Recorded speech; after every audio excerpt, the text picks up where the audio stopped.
Hello বন্ধুরা, Israel একটি অভিশপ্ত নাম, একটি রহস্যময় ইতিহাস। সেই শুরু থেকে এই রাষ্ট্রকে তাড়া করছে এক প্রাচীন অভিশাপ, যেন এক অদৃশ্য ছায়া। যুগ যুগ ধরে শোনা যায় এই রাষ্ট্রের আয়ুসীমা ৮০ বছরের বেশি না। হাজার হাজার বছর পুরনো সেই ইহুদিদের পবিত্র ধর্মগ্রন্থ মুরাদের বাতাসে ফিসফিস করে বলে যায় ইসরায়েলের ধ্বংস ঘনিয়ে এসেছে। আর ইংরেজিতে এই অভিশাপকে বলা হয় কার্প অফ 80, অর্থাৎ অষ্টম দশকের অভিশাপ। আজও এই আধুনিক ইসরায়েলের শহরে প্রতিটা ইট পাথর যেন সেই অভিশাপের ভাগ হয়ে চলেছে। অন্ধকারে লুকিয়ে থাকা সেই ইতিহাসের রক্তাক্ত সাপ অঙ্গুর স্মৃতিরা আজ প্রতিধ্বনিতে তুলেছে পুনরায় বৃদ্ধি হবে এই ইতিহাসের, যেটা বারবার ঘটেছে ইহুদি রাষ্ট্রের উত্থান পতন। আর কি আবার কি ঘনিয়ে আসছে? এটা কি কোনো দুর্ঘটনা, নাকি জাতির কর্মফল? এই মাটির প্রতিটা ধূলিকণায় যেন গোপন ষড়যন্ত্রের গন্ধ। ইসরায়েল কি পারবে তাদের সেই ৮০ বছরের সীমা অতিক্রম করতে, নাকি তাদের ধর্মীয় গ্রন্থের অভিশাপে এক কালো ছায়া গ্রাস করতে চলেছে তাদের ভবিষ্যৎ? কি ২৮ সালের মধ্যেই শেষ? ইসরায়েলের নেতারা এত উদ্বিগ্ন, এতটা অস্থির, তাহলে কি আর ৪ বছরের মধ্যেই ইসরায়েলের ধ্বংস হতে চলেছে? আর হলে তার কারণেই বা কি হবে? ইরান, নাকি ইহুদিদের নিজেদের অভ্যন্তরীণ দ্বন্দ্ব, নাকি অন্য কিছু? জানতে হলে দেখতে থাকুন পুরো ভিডিওটি। এক কথায়, ইহুদি জাতির ইতিহাসে যেন এক অভিশপ্ত চক্র, যা তার থেকে তারা কখনোই রেহাই পায়নি। কারণ প্রথম প্রাচীন ইসরায়েল গঠিত হয়েছিল কিং সুলাইমানের অধীনে ৩০০০ বছর পূর্বে, যাকে মুসলিমরা বলে থাকে নবী সুলাইমান। ইহুদি জাতির ইতিহাসের জন্য এটা ছিল এক গৌরবময় সাম্রাজ্য।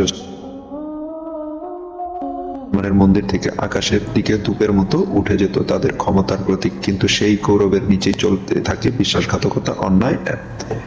সুলাইমানের মৃত্যুর পরেই শুরু হয় ইহুদি জাতির পতনের ক্ষমতার জন্য নিজেদের মধ্যেই যুদ্ধ বাঁধে। ইসরায়েল দুই খণ্ড হয়ে যায়, উত্তরে ইসরায়েল, দক্ষিণে জুতা। এটাই ছিল তাদের প্রথম পতনের শুরু। শত্রুরাও সুযোগ নিতে দেরি করেনি। প্রথম সিরিয়া উত্তর ইসরায়েলে আক্রমণ করে ধ্বংসস্তূপে পরিণত করে দেয় প্রাচীন সেই গৌরবময় জুতাও রেহাই পায়নি। বেবিলিয়নরা আগুনের লেলিহান শিখায় পুড়িয়ে দিয়েছিল জেরুজালেমকে। আর সেই সাথে শেষ হয় ইহুদি জাতির প্রথম রাষ্ট্র গঠনের ইতিহাস। নিজেদের কুকর্ম, নিজেদের দ্বন্দ্ব আর ক্ষমতার লোভে এই অভিশাপের বীজ বুনে দেয় তাদের শত্রুরা যেন আক্রমণই করেনি, বরং ঈশ্বরের অভিশাপ হয়ে তাদেরকে ধ্বংস করেছিল। এরপর আসে দ্বিতীয় অধ্যায়। প্রায় ৪০০০ বছর পর সম্রাট সাইরাস এর দয়ায় ইহুদি পবিত্র ভূমিতে ফিরে আসে।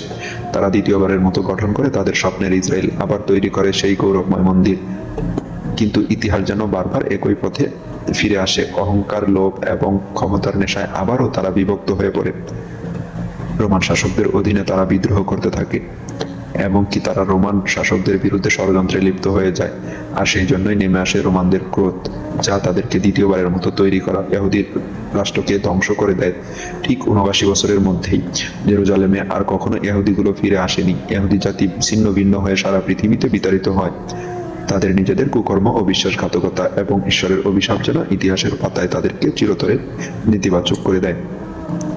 প্রথম থেকে শেষ পর্যন্ত ইতিহাসের প্রতিটা অধ্যায় ইহুদিরা নিজে হাতেই বুনে গেছে সেই অভিশাপের বীজ।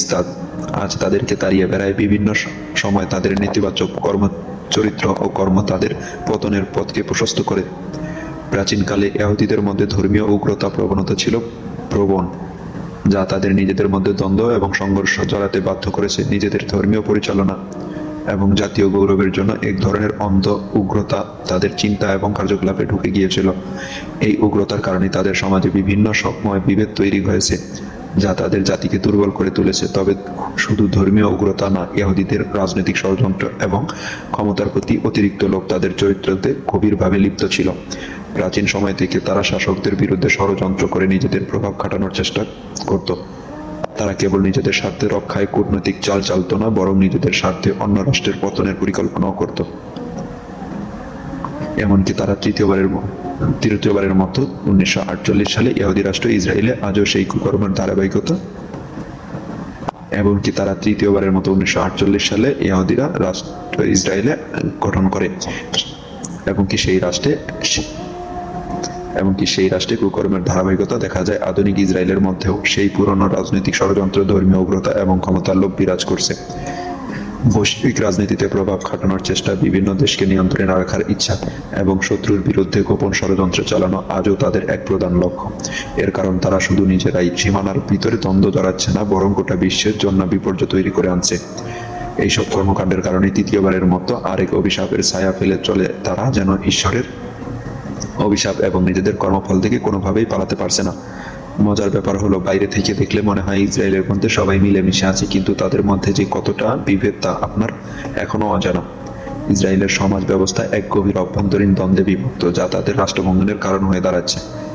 ইসরায়েলের মধ্যে ধর্মীয় বিভাজন তীব্র হয়ে উঠেছে, বিশেষ করে হারসি এবং কট্টরপন্থী এবং ধর্মনিরপেক্ষ ইহুদিদের মধ্যে। হারেদি ইহুদিরা ইহুদি ধর্মীয় আইন কঠোরভাবে মেনে চলার পক্ষে, আর ধর্মনিরপেক্ষ ইহুদিরা ব্যক্তিত্ব স্বাধীনতা এবং আধুনিকবাদে বিশ্বাসী। এই বিভাজন শুধু বিশ্বাসের মধ্যেই সীমাবদ্ধ নয়, এটা প্রতিদিনের জীবনের প্রতিটা ক্ষেত্রে ছড়িয়ে পড়েছে, যেমন শিক্ষা, বিবাহ এবং অর্থনৈতিক সুযোগ, দেশকে না জিও এবং শেফাদি। ইহুদিদের মধ্যে কার সংস্কৃতি এবং অর্থনৈতিক পার্থক্য প্রায় জাতিগত দ্বন্দ্বকে উস্কে দেয়।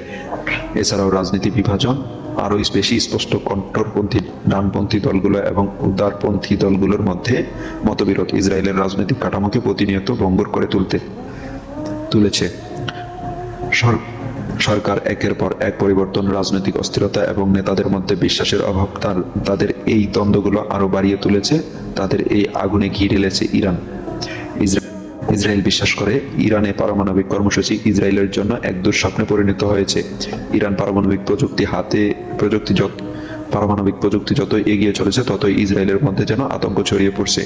ইসরায়েলের সাবেক এবং বর্তমান প্রধানমন্ত্রী প্রকাশ্যে বারবার বলছেন, ইরান যদি পারমাণবিক অস্ত্র পায় তবে তার ইসরায়েলের ধ্বংস ডেকে আনবে। এমনকি ইসরায়েলের বর্তমান নেতাদের কণ্ঠে আজও স্পষ্ট শোনা যায় অনিশ্চিত ভবিষ্যতের কথা। সম্প্রতি ইসরায়েলের বর্তমান প্রধানমন্ত্রী এক বক্তৃতায় বলেছেন, ইসরায়েলের সামনে এমন সব চ্যালেঞ্জ যা আমাদের রাষ্ট্রকে হুমকির মুখে ঠেলে দিয়েছে। এই সময় আমাদের ঐক্য, আমাদের শক্তি এবং আমাদের স্থায়িত্বের প্রয়োজন। তার কণ্ঠে লুকানো উদ্বেগ যেন এক গভীর লুকানো অশান্তির ইঙ্গিত দেয়। কি হবে এই রাষ্ট্রের পরিণতি? সাবেক প্রধানমন্ত্রী ইসরায়েলের নিরাপত্তা নিয়ে সংক্ষিপ্ত এক বক্তব্যে তিনি বলেছেন, আমরা যেন ধ্বংসের কিনারায় দাঁড়িয়ে আছি। আমাদের ঘরে শত্রু, আমাদের বাইরে শত্রু, আর অভ্যন্তরেও যেন ভাঙ্গনের সুর পাচ্ছে আমাদের সামনে। ঠিক আর কতদিন আমরা কি ইতিহাসের সেই অভিশপ্ত অষ্টম দশকের অভিশাপের চক্র থেকে রেহাই পাবো না?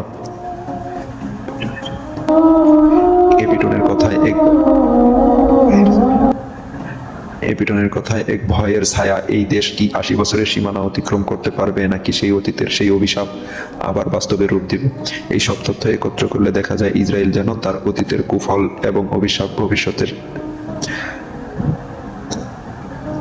ছায়ায় ধীরে ধীরে ধ্বংসের দিকে যাচ্ছে। ইতিহাসের পাতায় বারবার প্রতিধ্বনিত হয়েছে যে ইসরায়েলের অস্তিত্ব 80 বছরের বেশি টিকে না।